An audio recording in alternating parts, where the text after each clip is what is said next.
rebels in this case. Now, who are these kind of rebels? Because there aren't a whole lot of progressive people there. The kind of people on the ground who have the kind of popular support and the kind of resources and training to fight Bashar al-Assad are people who are often Islamists themselves, like the al-Nusra Front. You need training, you need weapons, and you need popular mobilization. The al-Nusra Front has all of that, and if the United States support them, and even if they beat Bashar al-Assad, we don't think the United States winning will have an active benefit to the people of Syria who are likely to continue to suffer under an Islamist regime. We think that all of those things mean that the United States, even if it wins, is likely to harm the interests of the people there. Because what they're likely to do is that they're likely to now actively perpetrate violence against the Alawite Shia minority. The Alawite Shia minority, who are currently protected by Bashar al-Assad to a certain degree, are likely to suffer against the majority Sunnis within that region. Furthermore, we also think that they're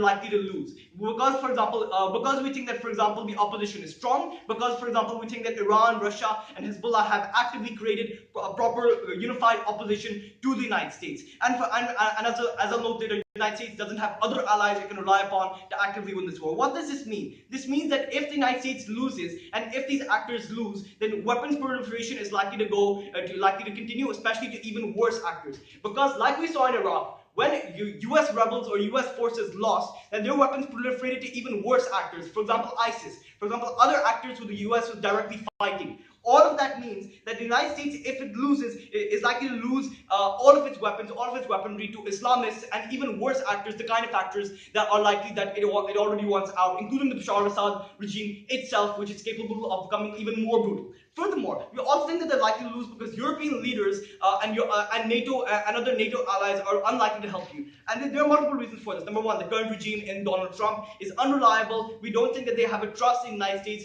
to stick to their word, for example, their word when it comes to funding, their word when it comes to, for example, actively staying in the war and meeting it to its logical conclusion, which they didn't do in Iraq or Afghanistan either. Furthermore, we also think that economic grievances are becoming a real thing in Europe. This means that, for example, because of, for example, mass migration, etc., internal domestic issues are taking root or taking, before I move on, yeah, sure. Doesn't it mean if like the US leaves Syria, that the rebels that do exist will become more desperate and will then use more dangerous tactics and commit more war crimes? We think that they already will, because again, the comparative is Islamists with very few weapons, with very little capability in our model, versus in your model where you're actively giving Islamists the capability to cater to war crimes. So even if they're more desperate, we think that currently they lack capability in weapons. We think that in long term, they're, for example, not going to have the kind of weapons to engage in the kind of war crimes we're talking about. Now, furthermore, why internal domestic issues mean that European countries or your allies are unlikely to side with you, because economic grievances because of mass migration have become important issues. Which means that they're unlikely to want to spend on policing the world. They're unlikely to want to spend on a war within Syria, which they don't think that they're likely to win. All of this means, and especially, for example, when the United States broke the trust of the UN with the Iraq War, all of this means is that you're unlikely to get popular support from your allies, which means that you're more likely to lose this war, and all of the harms we talked about when it came to weapons proliferation and prolonging the war, all of those are exacerbated in that war. And for all those reasons, we urge you to vote open government.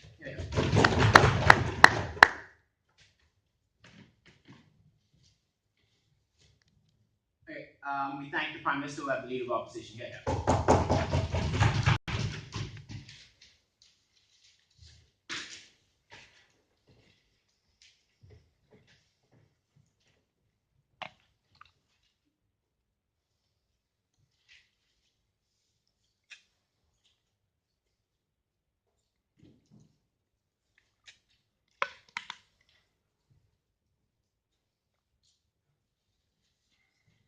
Opening government has a misconception about what the US is actually doing in Syria, because it is not fighting an actual war to try and overthrow the Assad regime. It is trying to maintain a level of stability and to maintain a level of truce while destroying ISIS in order to negotiate an exit agreement with Assad, with Russia and Iran, so that they can actually leave without total chaos breaking out. That is the case that we're supporting right now. We're saying that might take one more year, that might take a few more years, but in order to be able to leave, the situation isn't right in the status quo. As I'm going to explain why this is going to lead to a power vacuum that will lead to conflict both in Syria and in the rest of the Middle East, first, 2 points of separate rebuttal to opening government.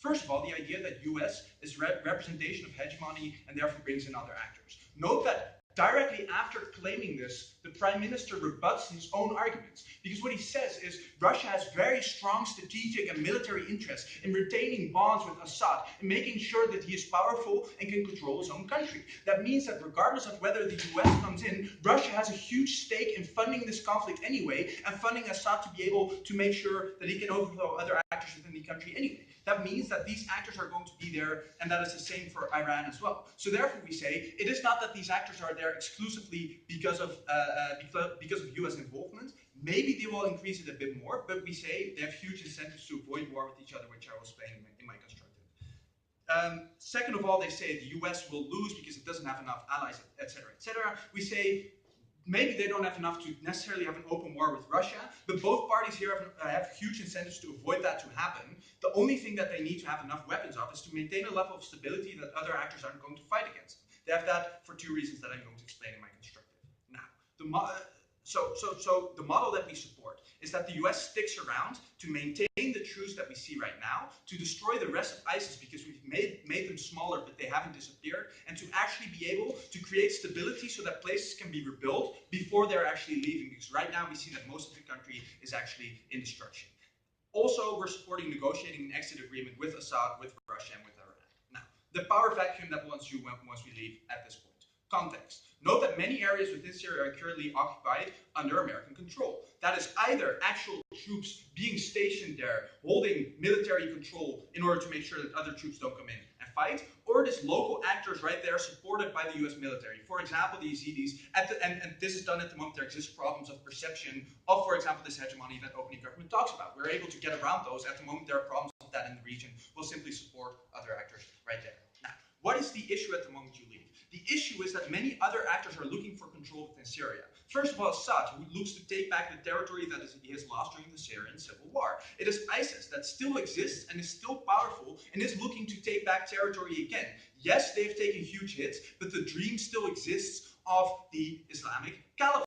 Third of all, it is Turkey that is looking to occupy Kurdish areas within the country that have been taken over during the Syrian civil war. And fourth of all, it is just simple local minority groups that are looking for independence or looking for personal control over certain areas within Syria. Note that all these processes exist over the entirety of the country. Why is the US able to maintain a level of stability? For two reasons. First of all, simple military deterrence. The fact that other countries aren't looking to engage in conflicts with the US because they know that surely they will lose. Even though there aren't that many troops within Syria, there are significantly more than these other underfunded armies or local groups that are looking for a conflict with the US. But second of all, they know that at the moment they challenge the US, they are going to hit back very hard as they've done in other conflicts in the Middle East before. This level of deterrence simply means they are looking to avoid conflict with the US, which is already a huge thing. But second of all, note that the US has leverage over most of these groups that exist, both on the side that we support, where, for example, rebel groups that are committing heinous acts, we can threaten them to take away, for example, weapons, take away support, move our efforts elsewhere. That is a huge incentive for them not to do so. But second of all, even with oppositional parties, we have strong ties. The fact that, for example, with Russia or with Iran, there are many different forms of connections that the US has and many different interests that also are on the line, which means that there exists a level of leverage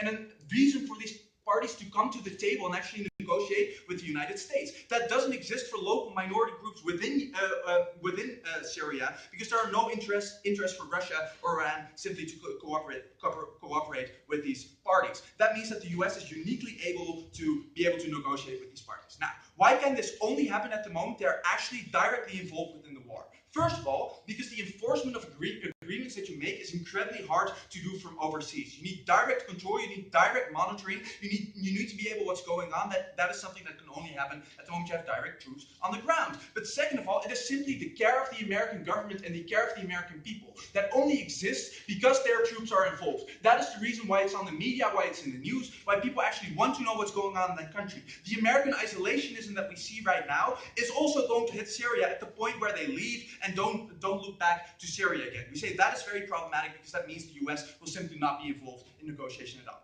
What are the harms of leaving? These are threefold. First of all, a direct race for territorial conflict between the groups that I'm talking about. Note that conflict will simply with severe consequences in Syria, in Syria itself, because all these different groups that I'm talking about are directly looking to immediately take the places back at the moment the US leaves. It simply creates a power vacuum. Note that first of all, this is destructive in itself. It leads to war, it leads to conflict, which we say is terrible. But second of all, note that the less the country is rebuilt, so the less stability we've had, or the smaller the period of time of stability that we've had, the more likely this is to happen.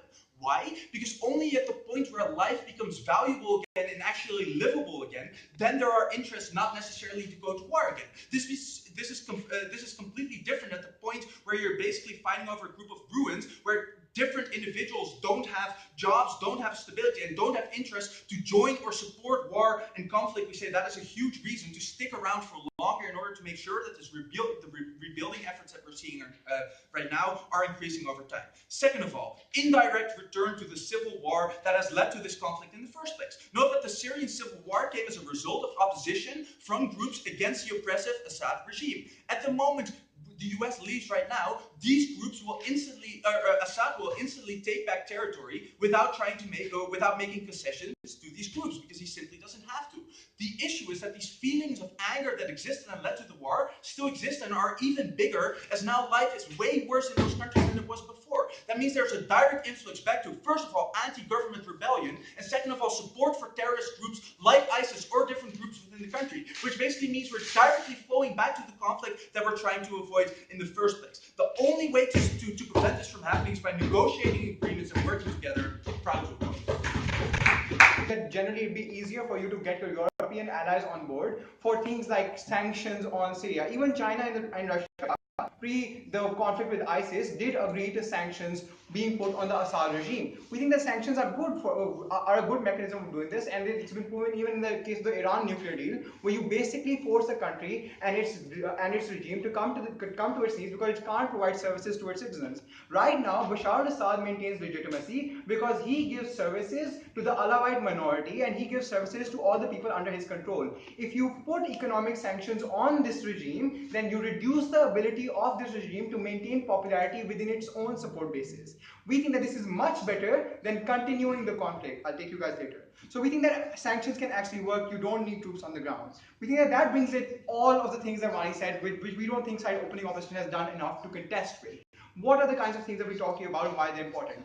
Let's assume you have more resources for war. Why is this problematic? Because notice the kinds of actors that these guys are giving resources to. The secularists are not popular in Syria right now. They don't have huge support bases. There are two big sides. Either you're the Alawites or you're the Sunni right-wing extremists. We think that it is incredibly difficult to control these Sunni right-wing extremists, especially because they're also getting aid from Saudi Arabia, which is funneling lots of resources and arms to these kinds of guys.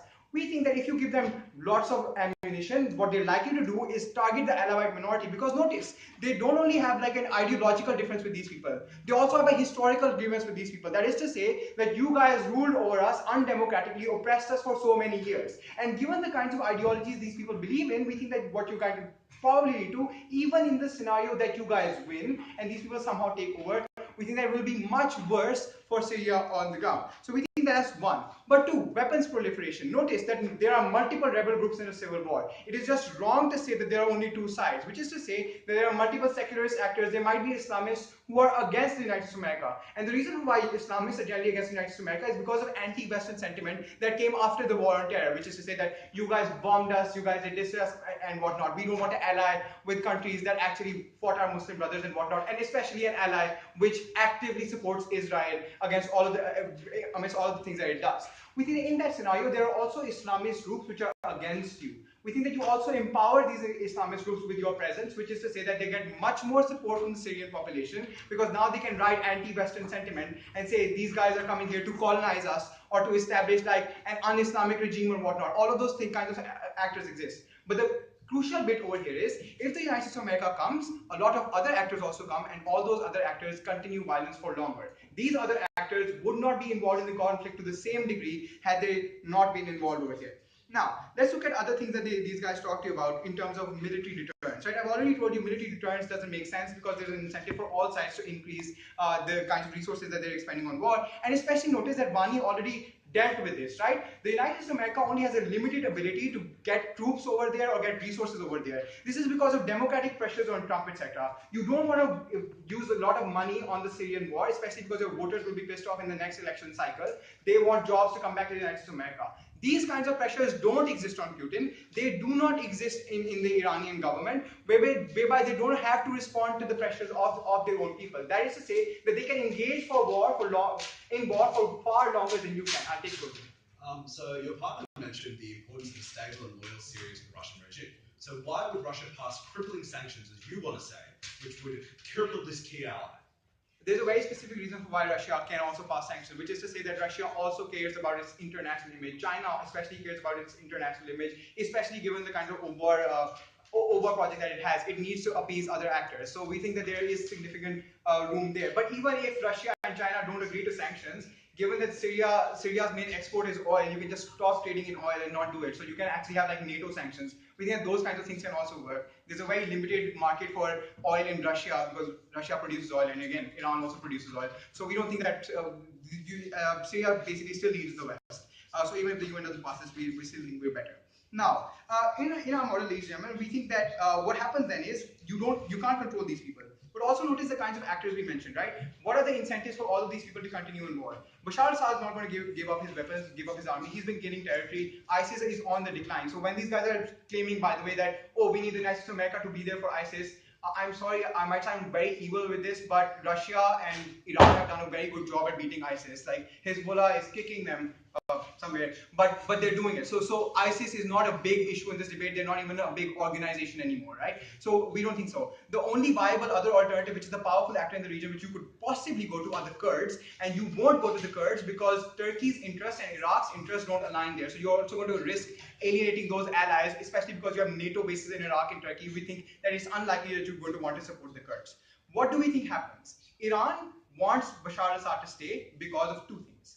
The fact that he is a Shia, and they want ideological opposition to Saudi Arabia, and secondly, they don't want the United States of America or Saudi Arabia to gain another ally. Russia wants to stay there because this is the only ally, and also because they have military bases. They are not going to withdraw from this. They're not going to agree to an agreement in that scenario. What is important then? We think that you need to ask yourself, how do people die in war? It's not only because of direct conflict, it's also because you've destroyed roads, you've destroyed the ability for health services to be given to people, they don't have proper sanitation, they don't have all sorts of things which make life bearable. They can't trade, they can't get services, they can't get food. We think that even if, like, opening opposition claims that only war will continue for 2 more years, 2 more years means 2 more years of people not getting medicine, not getting food. A lot more people die in their world.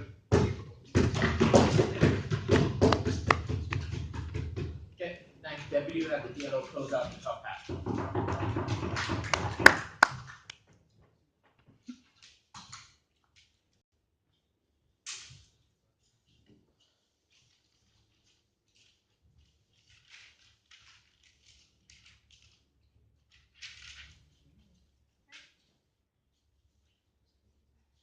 Assad regime has killed its own population with chemical weapons, have been oppressing them for years, which has created two things. First of all, we think that Iran and Russia giving unwavering support to this regime is an incredibly bad idea to let happen as the USA, right? We say that Assad regime just continuing on without any kind of counter leverage would be a terrible idea, which I'm going to explain a little bit more later. But second of all, we say that the anti-Assad sentiments are still going to exist, which means the insurgence of rebel groups, more terrorism, more bad things will be basically happening, all of the things that the opening government does not want. First, I'm going to explain a little bit about what kind of world we think is going to happen, so why we think that it's likely that, for example, the USA is going to enter, for example, an agreement, is going to negotiate with Russia and Iran, and what that looks like. Then I'm going to do some rebuttal, and I'm going to talk a little bit about the Kurds. Okay, so first of all, we think that this exit agreement looks like this, right? We think that right now the US is gaining quite a lot of stable territory.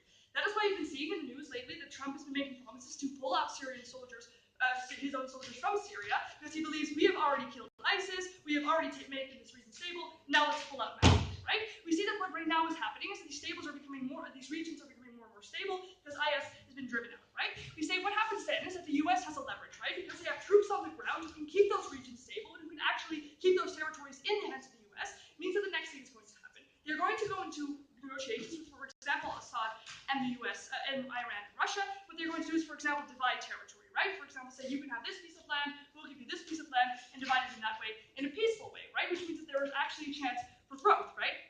We See, the only way to do that, and by getting these parties around the table, if there is no incentive for Iran and Russia to just enter full open conflict, right? We see that incentive is much, much less on our side of the house when we have U.S. soldiers actually stationed there, because we see that that Russia and Iran have less of those incentives the moment that they have to actually face open conflict with the USA. So that is kind of the world that we see in front of us, and that is the world that is actually happening right now, right? We see the opening government talking about this war as if people are still about to enter. Let me be very clear about this. Russia is already there. Iran is already there. The biggest thing that is going to happen, especially on their side of the house, they say the US is going to pull back, which means Iran no longer has an incentive. The worst, I think what can also happen on their side of the house is that Saudi Arabia, for example, sees that the US is pulling out, which means they are even more likely to retaliate against Iran because they want to also help the Sunni, interests. We see that is more likely to happen on their side of the house than just simple, like, people just drawing back, right?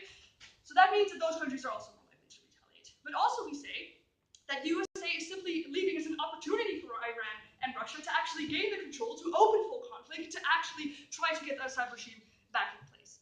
Okay, what they also say is, oh, we can just do sanctions. First of all, this isn't a policy debate, so you can't decide what actually happens. We think the USA, especially if they pull back, has no incentive to actually do these sanctions because the population no longer cares about this conflict, right? This means especially with a politician like Donald Trump, who is very much about doing symbolic politics for his population, showing what the US can do.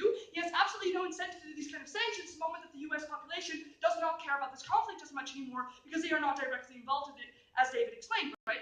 But second of all, we say that it's not very likely for this to, for example, pass through UN Council because Russia has a veto, which means the only person actually putting sanctions on the Assad regime would be the US, which isn't very much compared to Russia, Iran, other Middle Eastern countries. Those are not very likely to put those sanctions through. So we say that simply doesn't have very much effect, right? They also say, well, IS is against the US, which means that if the US stays there, the IS is likely to become more powerful and become more aggressive, right?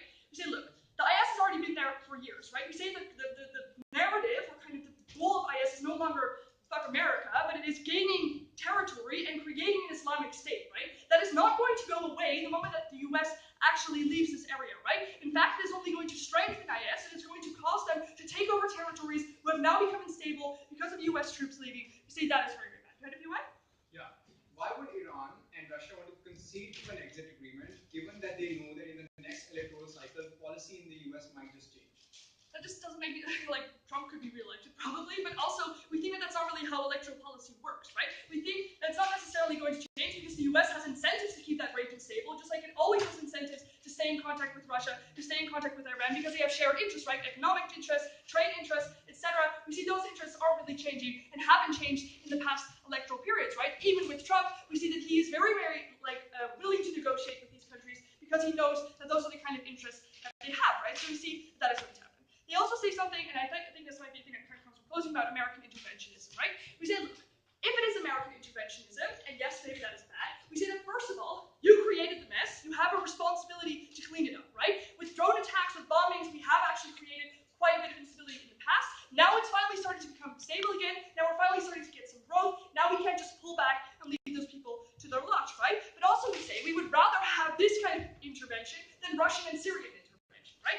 Okay, we're going to talk a little bit about the Kurds, because we say, look, right now, and they say, oh, we have alliance with rebel groups. One of those most important rebel groups is the Kurds, right? We say this is a group of people who is trying to break away from the oppressive state from Turkey, right? We see we've had an alliance for them for very long. Kurds have been putting a lot of energy into the fight. We say leaving that fight suddenly and leaving them to the lot has three consequences. First of all, Kurdish people are more likely to face retaliation from Russia, from Turkey, right? Because Turkey right now knows that if they try to go against the Kurds, they're directly going against the USA, right? We say, therefore, they have no incentive to do that in the status quo.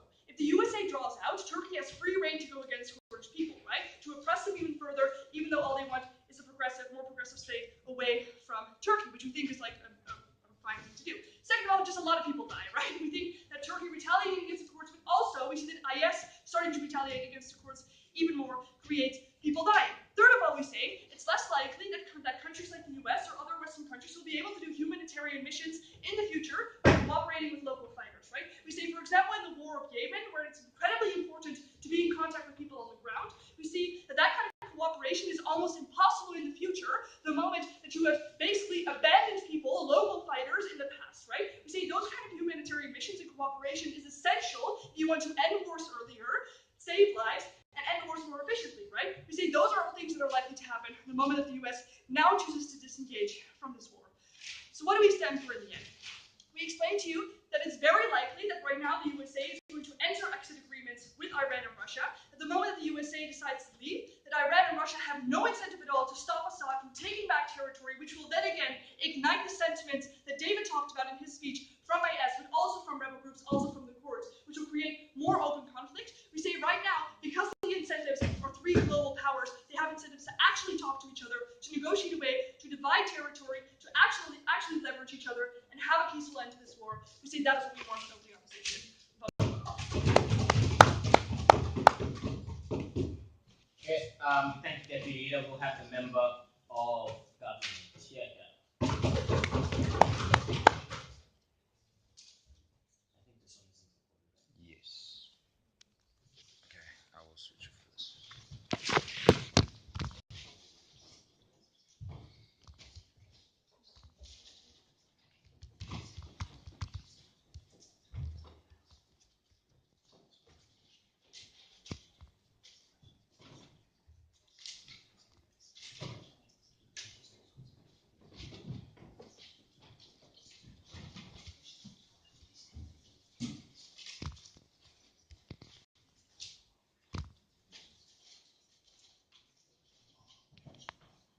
Before moving on to our set of material,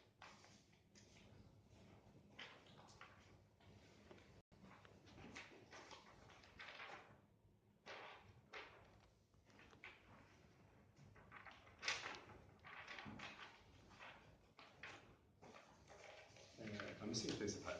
Sorry. Should have it somewhere.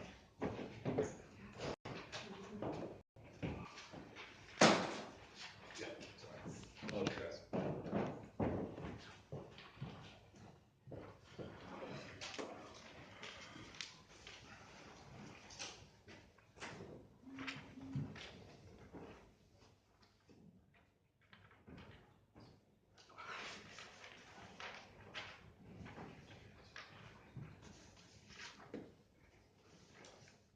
Just like that.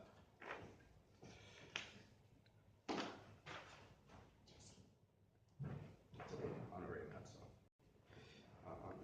Apologies for the delay. Two unique points at extension. We're going to tell you why this conflict is likely to be worse when the US exits, and we're going to mechanically show you how Syria, with the backing of Russia, will win the war on paper.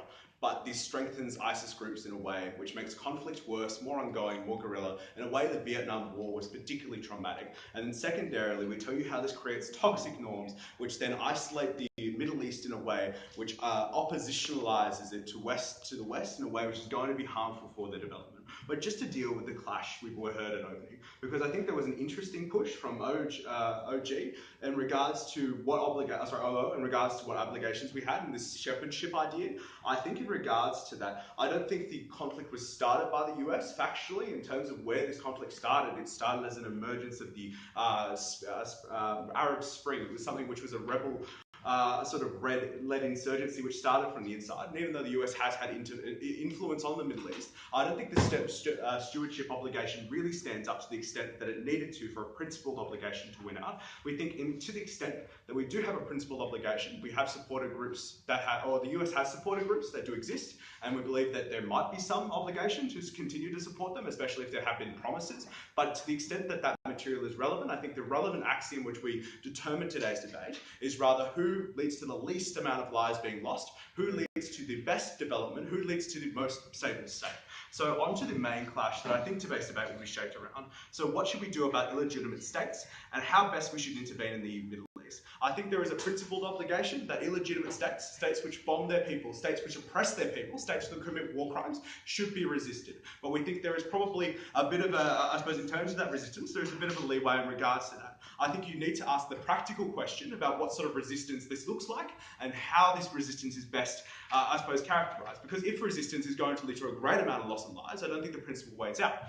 But in this case, where we do have intervention, we do believe that this intervention is going to be more helpful. Okay, in terms of stepping this out, three main headings. So firstly, how we create peace. Secondarily, the outcome of withdrawal. And then thirdly, how, I suppose, this compares to the other material we've heard. So how we create peace? Uniquely at Extension, we tell you we create peace in three main ways. We have key allies in the region. We point to Turkey, we point to Arab states such as Saudi Arabia, currently aligned with rebel groups currently in Syria.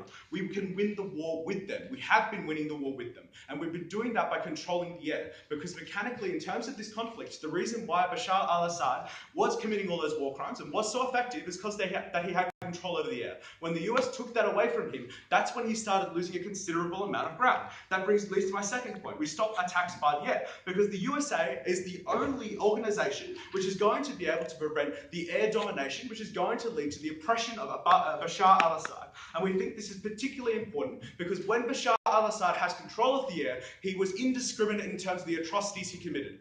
When we remove ourselves from this space, we are letting atrocities occur because we know this has happened in the past. We know this regime is particularly desperate, and we know this regime does not have the moral crimes as other regimes. So we think that there might be a principled obligation which emerges from here, being that if we withdraw, there is directly going to be loss of human lives and civilian lives likely, because that's how it has occurred in the past. And finally, in terms of how we produce peace in the Middle East, I think that a collaborative approach with Sunni leaders is likely to lead to a greater collaboration within the region. And where Shia groups exist, I think they probably have the grounds to set up independent states.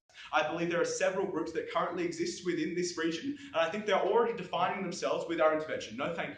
I believe the emergence of Kurdistan directly rebuts a lot of the material brought to you by government when they said that rebel groups were never going to materialize in the way which was going to lead to a stable, healthy, and self-determining government. When we can provide Kurdistan under the status quo, I believe we can show mechanically that we are going to be able to lead to, if not the emergence of a whole state, the emergence of safe and well-meaning states. So on to the outcomes of withdrawal. No, thank you. So firstly, I think in terms of the clash that we heard at opening, that Syria would win the war from OG, and then oppositionally that the ISIS would then sort of just take over again. I think OG, and backed up by CG, have provided a lot of analysis as to why Bashar al-Assad would win the war with Russian support, with air support, with bombs, with better equipment, with better troops. What they didn't show is why that is a good thing, because we're going to show you uniquely at Extension again why this is detrimental to the development of any functional state. Firstly, we've already flagged that Bashar al-Assad is a terrible leader, a leader who will actively demonize his people and actively isolate his people.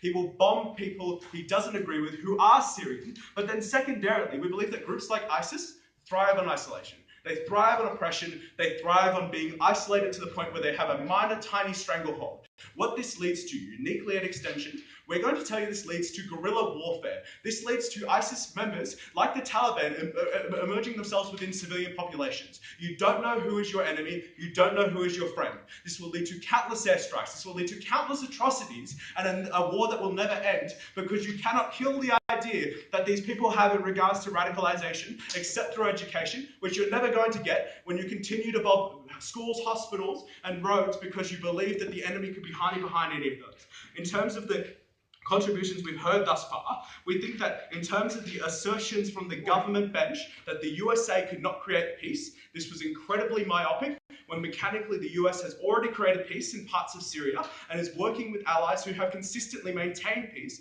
within their sovereign borders. We're talking about countries like Turkey, we're talking about countries like, My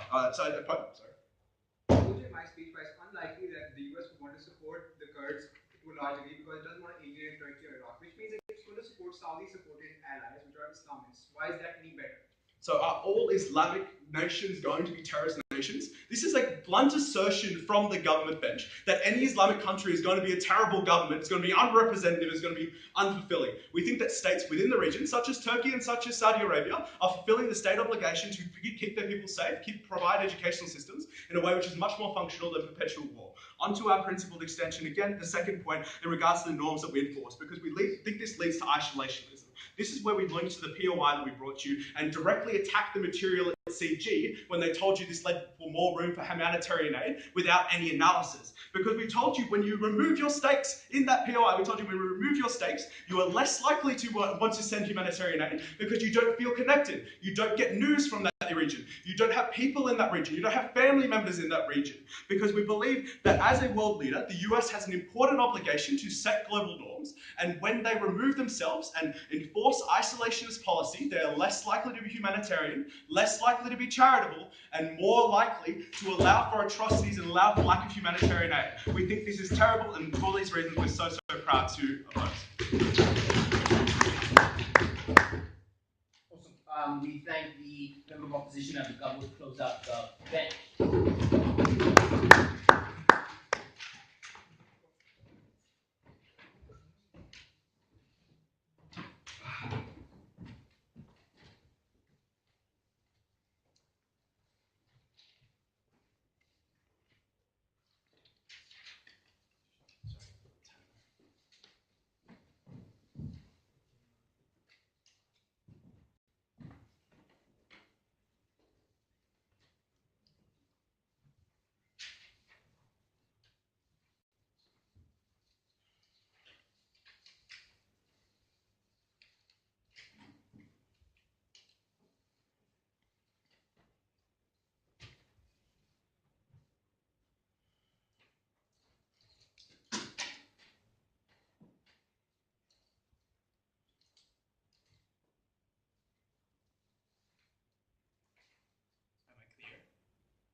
I'm going to structure this speech by analyzing the weaknesses in the cases of the other three houses, starting from CEO's missing understanding of the status quo and why withdrawal now is uniquely beneficial for the US compared to the comparative dip to defend, which is withdrawal years later after the US loses the benefit it gains from the status quo. Secondly, dealing with OO's assertion that there would be a power vacuum and all these harms associated with this. We're dealing with OG's missing counterfactual and how we break the deadlock and opening as to what's the likely outcome of this war and why this outcome is important in the status quo. First of all, dealing with CEO, right? We think CEO's assertion that on their side of the house they're able to create peace is largely mitigated by Joe Van's analysis as to how, when the US is pitted directly against Assad and against Russian support, all these structural factors, including things like the nature of rebel groups, including things like their differing agendas, including the fact that they're not trained, when compared to the comparative, the fact that the Syrian army is well equipped, it is coordinated, it is provided by Russian support, largely mitigates their analysis on air attacks. Because notice, air attacks are not comparative when Russia has an air force and also governs the airspace in these regions. Not to mention the fact that Assad does not rely on air attacks to perpetrate chemical attacks. Right? When we look at the atrocious act carried out by Assad, were actually done by ground by chemical weapons such as chlorine projectiles fired from artillery material. We don't necessarily see how this is the unique argument that allows them to claim that with control of air, there would be a likely outcome of peace on that side of the house. But even more importantly, how do we take into this context, right? Because we think all sides sort of agree that in the status quo there is an uneasy peace going on with some degree of US presence, with the establishment of some demilitarized zones in the region, and with Russia pushing for negotiations in places like Sochi. Joe Van uniquely gave you two pieces of material here that's extremely important. He said the fact that the US withdraws now means the US can leverage on this to include conditions such as humanitarian aid, such as other things within the withdrawal that he mentioned. But this is particularly important because the US only has access to this leverage, the point at which there is peace in the status quo and there's no destruction. The US is able to leverage off this to call for other actors to act in this way. This is also important because temporarily Russia is on this side, whereby it was the actor that called for that moved for peace negotiations in Sochi. It was the actor that established these demilitarized zones in places like Astana. And we believe this is the moment now where the US should take the initiative and offer and actually move troops away and ask for other countries use this as bargaining leverage to do the same. Through this, we achieve three impacts, right? A, when Joe Van said you achieve things like humanitarian zones and channels, we take away much of the harm and destruction, which is ultimately one of the yardsticks which we judge this debate, right? Things in the depot where humanitarian channels were literally denied from all the individuals there because of Assad's brutal regime. You're now able to include that within part and parcel of the deal when you have leverage in the status quo. B, we also say ultimately that this peace in the status quo is not long-lasting, i.e. it's a fragile peace as I've characterized just now. We believe that Joe Van's analysis means that at any time when Assad decides to fire the gun and continue an offensive against rebel groups or against other individuals, the US's leverage will be lost and this peace will be gone. It's far more unlikely for Russia to continue to agree to these things once Assad now sees that the rebels are easy to win over and that he's able to gain territory as well. We think ultimately that this is the time now which we need to seize this and include all these things that we talk about within the US's withdrawal in order to claim these benefits that are unique to our analysis on our side of the house. Secondly, it talks about, which is sort of derivative of OO, so I'll deal with that as well, right? They talk about how necessarily there's a power vacuum, other actors like ISIS would act, or Assad would act, and that's extremely bad. There's two premises to this argument. A, they need to show why the US necessarily has deterrence already in the status quo. We believe, as Jovan analyzed, the larger factor of deterrence is the fact that Russia, the main supporter of Assad, is pushing for peace and pushing for these policies already in the status quo. Given that because of A, the body bag effect, B, the fact that the UN literally refused to sanction any sort of troops on the ground in Syria, means that the US literally has no physical presence in the region, as Jovan said, and therefore minimal deterrence that they can hang their hat on to claim that there's a comparative change in deterrence on that side of the house. And that's exactly the premise of all their benefits about how other actors' incentives will change once the US withdraws, because we don't see how necessarily that would be important. Even if we take their best case, airstrikes to a certain extent are a deterrence, and that's why there is a comparative change, right? We believe that when you take into account Jovan's policy and how we're able to achieve more things by allowing the US to withdraw at this moment and integrate all these terms and conditions within that withdrawal, we think that ultimately we are able to achieve more in the comparative on that side of the house. The second premise of that entire argument is that other actors like Assad and ISIS would take territory and do bad things. Why is that not true? A, if you follow from our side of the house, Russia has an incentive now to continue its past conduct in promoting peace and de-escalating the region in general, right? Particularly because of the fact that the country's economy is still suffering and it probably does not want prolonged involvement in another Afghanistan as well, right? Which means if you buy on our side and the US withdraws, we believe that ultimately this also provides a much stronger deterrence effect to control Assad's conduct when we compare it to that side of the house when there's literally no safeguard and the uneasy peace we see in the status quo. We also believe that if they talk about actors like the Kurds, we don't think that's necessarily a comparative actor in this debate, given that the US's support primarily also is banned by the fact that Turkey is its key ally and has to cater to its interests as well. We don't think they are necessarily winning actor that they can hang their hat on this debate. If you're talking about ISIS, we don't think it's a big issue anyway, because if we look at the status quo, ISIS is A, gradually losing territory, B, the actor that's actively attacking ISIS is the Syrian government, right? We don't see how necessarily, when the US withdraws on the very, very worst case, there would be a change in incentive, such as Assad would magically abandon his assault against ISIS, and therefore there would be change in the status quo. We don't see how this is, again, a comparative actor that they can win this debate from. I'll take closing. So your analysis is contingent on Syria and Russia being able to consistently defeat all of their opposition. The facts have consistently shown that their control is reducing to the point of obsolescence. Why are they not using this control that you have to win the war right now? We don't think that A, Syria and Russia's control is decreasing given the status quo of uneasy peace I've just characterized. B, even if it's so, the fact that Russia remains a controlling factor on our side of the house ultimately leads to greater peace and leads to greater agency for the US to include better arrangements for these individuals at the end of the day. Again, we brought back here, right? Thirdly, in terms of how we compare up against our opening, right? We think that opening does a decent job in terms of telling you why the US would have less troops on the ground, but we uniquely give you the comparative as to why, on the other side, Syrian troops on many, many levels are much more likely to win in offensives. We already saw that in cases in Aleppo whereby they destroyed the rebel stronghold. We already see that in the past, and the only reason why the uneasy truce is here now, as uniquely to Van brought is because Russia doesn't want to prolong this war and wants to step back. We think the US's act now is a much better alternative because of the reasons I've already mentioned. The comparative they have to defend necessarily is the US losing all this leverage as time goes by because of the fact that on paper, Syria and Assad's forces are actually much more stronger than the US's presence and the rebels in the region. It's very easy to lose this uneasy truce. We think we should capitalize on the status quo uniquely to enable much better peace, much better conditions. We are the only team that tells you this. We can't be prouder to propose.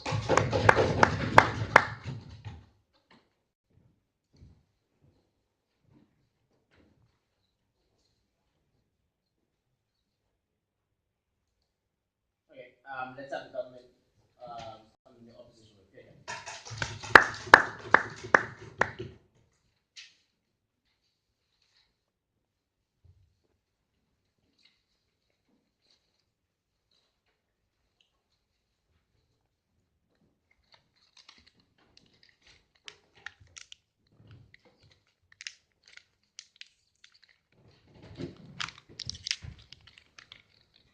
I don't want to mess up your ratio, but I'm going to be here if that's okay. Actually, no, I'll just drag that table over. That's okay.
this debate, what we have seen from closing government, closing opposition, is the exponential harm that you see when the US leaves Syria and leaves it in a power vacuum. Because what happens then, which is what entire government bench failed to actually deal with, was you've got continued instability, you've got the rise of more extremist behavior and more desperate rebels, and you didn't actually end up being able to ensure long-term peace or any long-term stability. You just got more chaos, you just got more war. So, what do I have to do to show that we won this debate? Firstly, I'm going to look at what happens if the US stays and why that led to better outcomes. Secondly, I'm going to look at what happens when the US withdraws and why that led to worse outcomes and was not the preferable thing. And lastly, is why leaving was the worst outcome, and that's where I'm going to show you where we win, and especially at extension. But onto the first, what happens if the US stays? So, what did we hear from OG? OG told us two main things. Firstly, they said that the US brings in other people. I want to note, just semantically, that obviously this motion says disengage, which is to assume that this is already engaging to some extent. So let's assume that we're already talking about that Russia and Iran are already here. But they told us two things. Firstly, they told us that Russia was there because they were Syria's only ally. Syria was their only ally in the Middle East. This was undermined by their own DPM, who said that Russia would be happy to sanction Syria because they were, caring about their international reputation. 2 points on this. Firstly, if they were carrying their international reputation, they probably wouldn't be allied with a rogue state like Syria. But secondly, there is a huge precedent example of instances where Russia just clearly does not care about any sort of international reputation and has gone against the grain of the general international community. But secondly, they told us that Iran was involved or would be involved because they wanted to support Shias and the Alawites. So onto this. Firstly, that doesn't actually change if the US stays or goes, right? Because what's fundamental to remember here is sectarian solidarity in the Middle East is actually not in any way really related to any sort of US intervention, right? What's important with that entire OG case there is it actually didn't deal with why those countries would leave if the US left. All you then got was those countries continuing in that power vacuum, and that only bolstered the support of Bashar al-Assad, and that was only going to be a bad outcome. The OG then secondly told us that extremism would be framed by things of US colonizing narratives and things like that.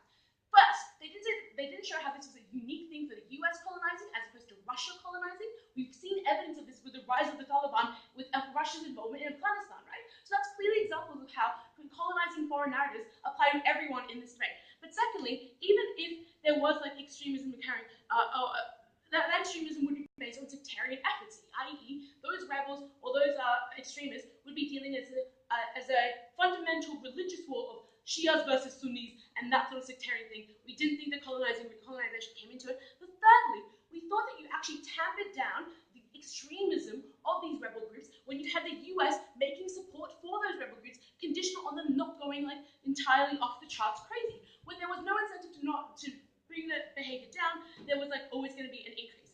The second thing I want to look at here is what happens if the United States win, right? So they told us that OG told us that rebels who are Islamic extremists would take power.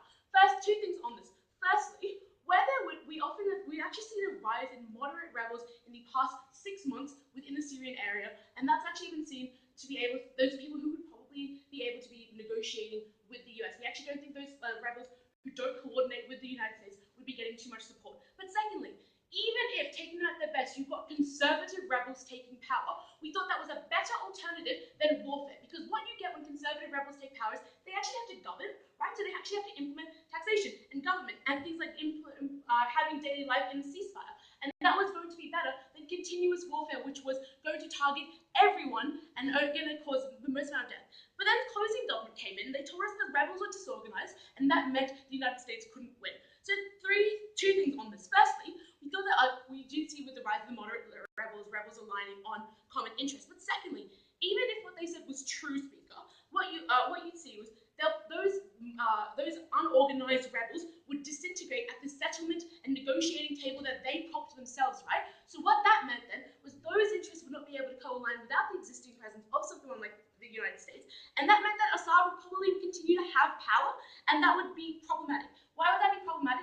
Because Assad would not be able to, in any circumstance, actually establish some stability because he is a minority leader who only caters for minority sects in Syria, and that was always going to lead to tension. That was always never going to please the rebels. CG then told us that there was no control over rebels. We told you often there was targeting of assault via airstrikes, and even America wasn't going to be working with like rebels they couldn't actually control. But then government web came out and they told us airstrikes don't deal with chemical weapons. False, just factually false, because they specifically target munitions factories, and those are the things that cannot be dealt with by rebels on the ground, can only be dealt with by someone like the United States being there. Before I continue, I'll take opening.